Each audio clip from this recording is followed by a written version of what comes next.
I have on the tabletop here two saw blades from the mill, a 25-inch cross-cutting blade and a 29-inch rip saw blade.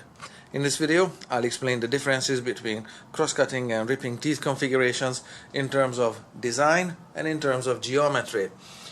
Among the design features we'll look at the size and number of teeth, differences in gullet sizes, blade thickness and blade mounting. In geometry we'll look at the hook, also known as rake and top bevel angles. Towards the end of the video I'll include some notes on combination blades, because manufacturers do make combination blades combining some of the features on the cross-cutting blade with some of the features from a ripsaw blade. This is a dedicated specialized ripsaw blade with no features from the cross-cutting blade, and this is a dedicated purebred cross-cutting saw blade with no features from the ripsaw blade. So these are two polar opposites, or two extremes on two ends of the spectrum. Most of the video will be shot from the tripod, but some of it will be handheld, so sorry about the shaky picture here and there. Let's get started with looking at cross-cutting and ripping with these two pieces of board here. Put simply, cross-cutting produces a square end to the board at the mill.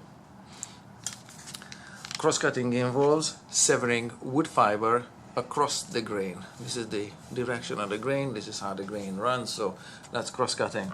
Typically, at the mill, the widest boards are 1 foot across. So, cross-cutting is a short duration operation. Ripping, on the other hand, involves cutting along the entire length of the board, and ripping is also known as re-sawing, and it produces boards to specified thickness. No, they're not gonna come with 3 coats of varnish, but this is what ripping does. So, coming back to the features on the blades, the difference between severing wood fiber along the grain for ripping or across the grain for cross-cutting dictates the design features on the blades. So let's get started with the size and number of teeth. Just look at the two of them side by side. The teeth are very small in comparison to this one on the cross-cutting blade, and the teeth are huge on the ripsaw blade. Mind you, just if I put my finger next to it, even the cross-cutting saw blades can, or saw teeth can still hack your arm off in no time, but they are small teeth. And there's lots of them.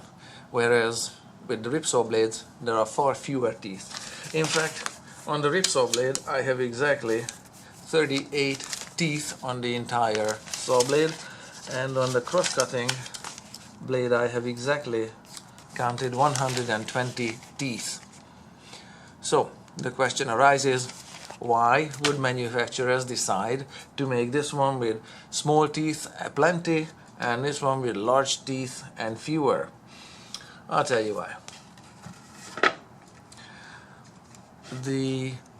At the mill, when the logs are coming on a conveyor belt or a moving table, whatever, on a conveyor belt, at the point of cutting, the logs or boards are unsupported. They are just loose on the table. When they are being cross-cut, this protractor is going to be my cross-cutting blade here. When they are cross-cut, there's nothing in front of them and nothing behind them. If the teeth are huge on the cross-cutting blades, if the teeth were huge on the cross-cutting blade, they would rip out huge chunks of wood. The grain runs along the length of the board, and that would mean that the huge teeth would grab the blade, the huge teeth would grab the grain and the wood fibers and would rip it out and pull it out sideways. If the ends of the boards split sideways with the sliver sticking out from it, then it has to be cross-cut again, because you can't sell boards with splintered ends. Lumber is sold based on its length, so coarse teeth for cross-cutting would shorten the useful length of the lumber. you would be sawing the branch under yourself, so to speak, or you would be throwing away your pay dirt if the end grain or the end cuts, the cross cutting, was done with coarse, huge saw teeth. Alright, so that's why the smaller teeth produce a finer cut. The reason for a finer cut on cross cutting is that the lumberyard wants to maximize the length of lumber. Fairly straightforward. In terms of ripping, however, ripping can be done flat like so as well as on edge. It doesn't really matter. It's ripping as long as it's cutting along the grain. It's ripping. While ripping is being done, and the saw blade runs in approximately this direction and this position, is just for visual. The grain, the wood fibers next to, on the left and right sides of the saw blade, don't interfere with the fibers that are being torn out and grabbed by the rotating saw blade. So it's not gonna get splintery by having huge teeth on the ripping saw blade and rotating in this direction. Okay, it does get it. They do tear out huge chunks of wood, and they do dislodge huge slivers, but when the cut is done, all that sliver and sawdust is waste, and we're left with relatively nice, like I said, not varnished, but just relatively nice rough cut lumber that isn't splintered everywhere. Okay, so that's why they have huge teeth on the rip saw blades, because the wood fiber is supported on the left and right, and whatever gets torn out is waste anyhow. And that's why they have small teeth on the cross-cutting blade, because they want to maximize useful unsplintered lumber length. Alright, with the smaller teeth, proportionately smaller gullets are created. Let me just show you this gullet size here. This space here on the saw blade is the gullet. Same there. When the wood makes contact with the blade, contact is made here at the cutting edge. A wood chip is being formed, starting here and curling up along this face on the blade here, on the face of the sawtooth, and then on this part of the blade here. It's curling up here. It hits this feature here, this little bump. It's a chip breaker. It's on every gullet on this saw blade, on the rip saw blade. There's one there. Okay, it's everywhere. The chip breaker is just a chip breaker. Just leave it alone. Don't file it down. So the chip is, and the wood, the sawdust is being collected here. So this is the gullet space here. Again, for huge teeth, huge gullets, proportionately huge gullets are featured. And the cross-cutting blade works exactly the same way. Wood comes into contact with the tip here, the tip of the sawtooth here. The chip is being curled up here, and in this space is where wood fiber and sawdust is accumulated until it leaves the trajectory and the saw cut. You can see it's evidenced by the sawdust there compacted into every single gullet. That's where the sawdust is. So the volume of gullet is proportionate to the sawtooth. On rip saw blades, big teeth with big gullets, cross-cutting blades, small teeth with small gullets. Next item, blade thickness and blade mounting. I'm gonna go blade thickness first. The blade thickness was measured in both of these blades. Let me just put you back on the tripod here. I measured it with a micrometer, but the rest of the conversions are not super scientifically accurate. The blade thickness is 5.5 millimeters here, or 2/10 of an inch, a little over 2/10 of an inch. Just work with that one. And the blade thickness in the rip saw blade is a lot thinner. It's only 3 millimeters or 1/10 of an inch.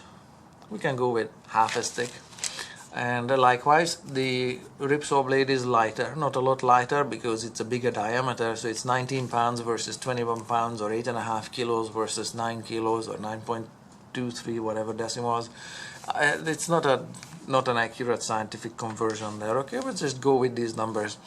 So they make the ripsaw blade thin and light, and they make the cross-cutting blade thick and heavy. Why? Again, it has to do with the difference between cross-cutting and ripping, and has to do a little bit with the gullets and the volume of wood. The amount of sawdust cross-cutting generates along the width of the board is maybe 12 inches, the widest board that they make, but the length, they make 16, 20, 24 foot long boards at the mill. So the width to length ratio could be 1 to 16, 1 to 20, 1 to 22, 1 to 24. That means that 16, 20, 22 or 24 times more sawdust is being generated by ripping than by cross-cutting. To minimize the amount of wood wasted, you want to make your ripsaw blades as thin as possible, because they do have to run in the entire length of the lumber, but you want to remove as little as possible. So they make it 3 millimeters, whatever, so it stays together and doesn't fly apart, so you have enough contact surfaces for brazing on the teeth, and the carbide teeth, and they are staying on safely. But so they make it as thin as possible, whereas on this one they make it intentionally thick to make it rigid, so the blade doesn't deflect sideways. It's not going to become a spaghetti, but it does deflect sideways, okay, especially when it hits an embedded rock that the tree grew into itself, or a railway spike or whatever. So because the thicknesses are different, of course the weights are different, but also the mounting of the blades is different. Take a look at the mounting of this one. It has this petal shape cut out there, and on this one you have a round hole in the middle. They mount differently.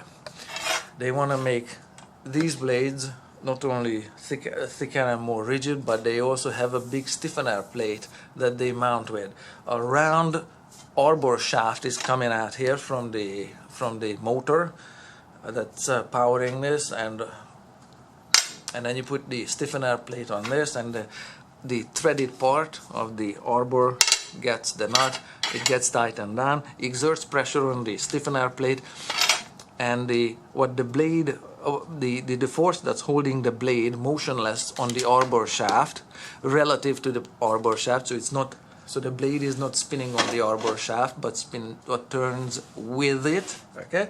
So to minimize slippage, all you have is just the clamping force exerted by the nut, the clamping force on the stiffener plate. You got two of these stiffener plates, one on this side, one on the opposite side. So this surface area, this is the bearing surface, and whatever friction is generated between the blade and the stiffener plates, that's what's holding this one on the arbor shaft motionless, so it doesn't slip. So on the other side we've got this. What do you make of this?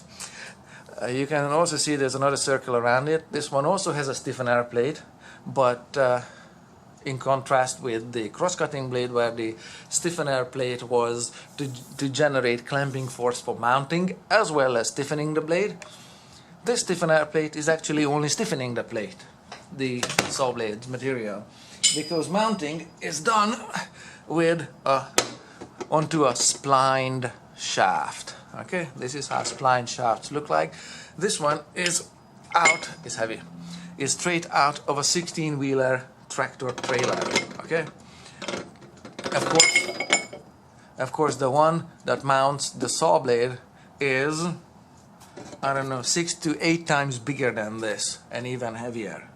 So on a spline shaft you see these ribs on it, and that's how anything mounts on a spline shaft. You can see the internal splines on these gears that go on the spline shaft.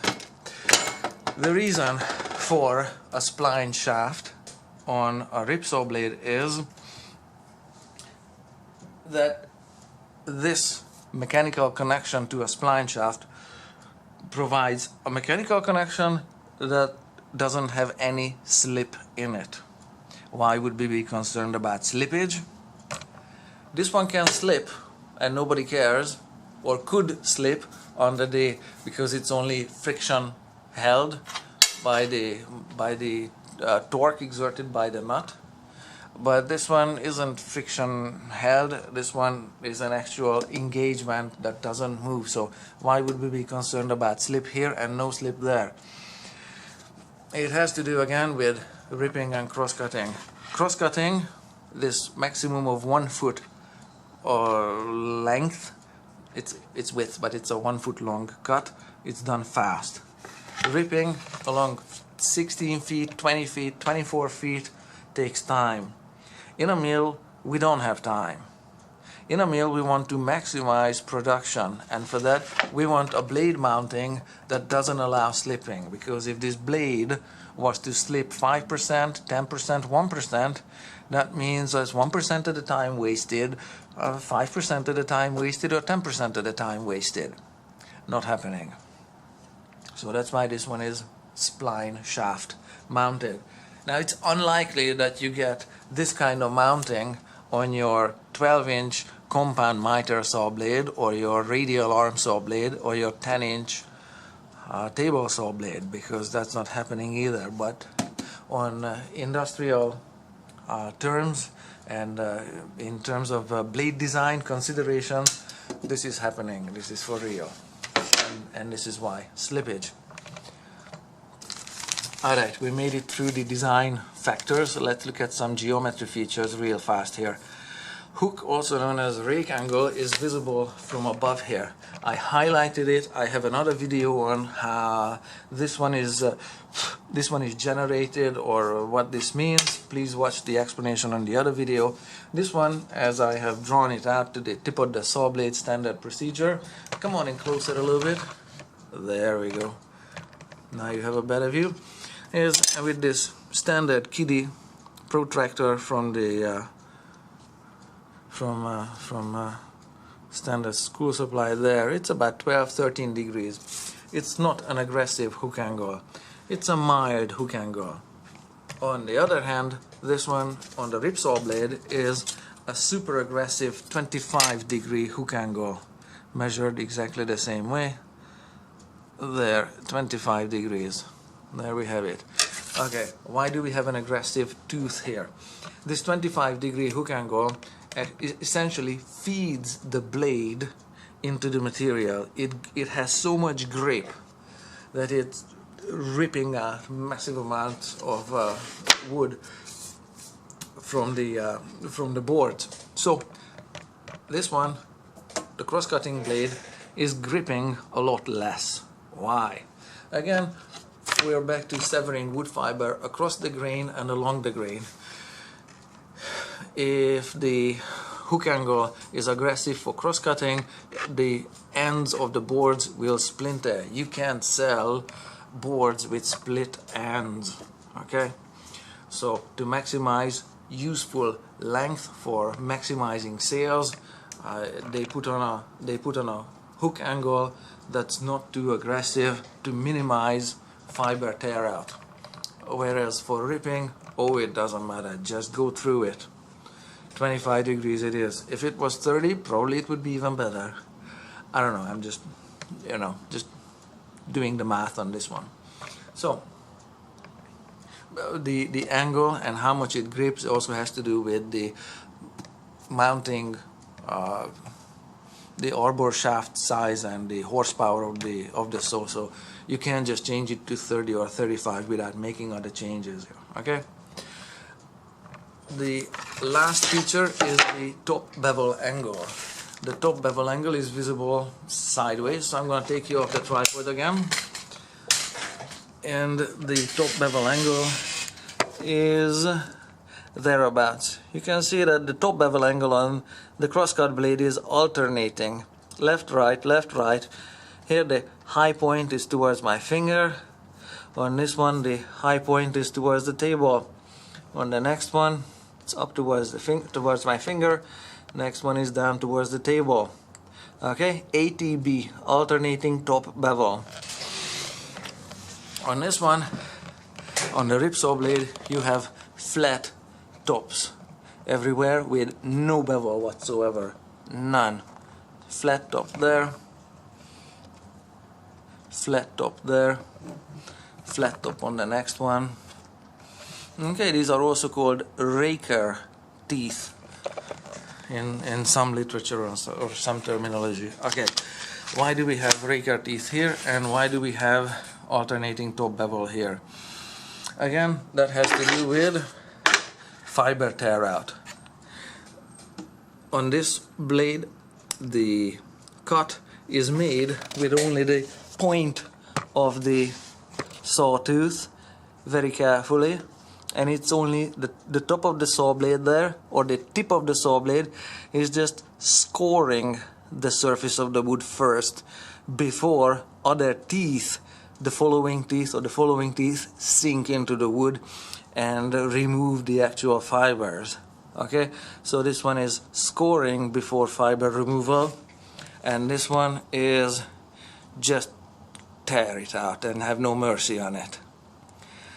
Okay, fiber removal is not a consideration or not a factor on a ripsaw blade.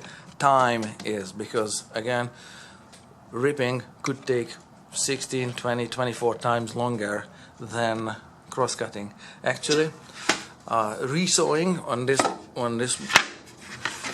this piece of yellow poplar here, the width this way is 1 inch, so cross-cutting length is 1 inch, and the length of it is 36 inches. So it's so cross-cutting to length ratio is 1 to 36. Okay, and that's why this one has flat top teeth or raker teeth. Just rip the fibers out and don't care about anything else. Okay, because it could take 36 times longer.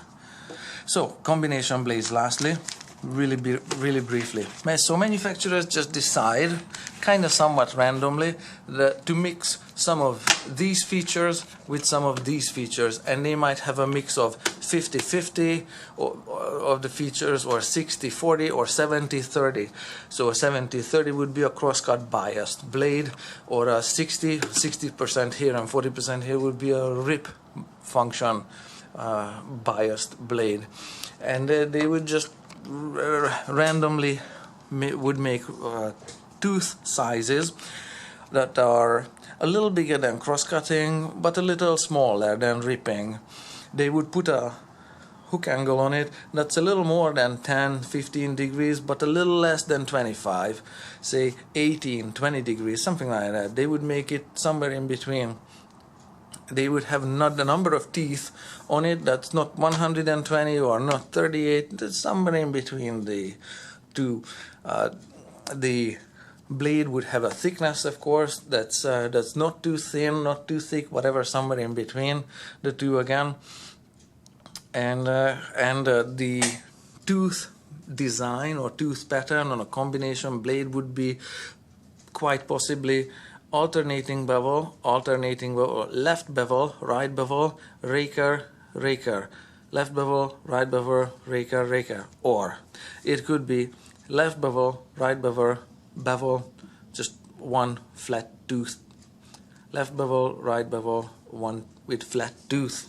Okay, it could be, so it could be a tooth combination made like so. So that's how combination blades are made. They are a compromise between the two functions. If you want super efficient ripping, of course you need a dedicated ripsaw blade. If you want cross-cutting only, such as on a compound miter saw, of course you need a cross-cutting saw blade. Don't even think about ripsaw blades on a compound miter saw. So those are the features that I wanted to cover in this video in terms of geometry and design.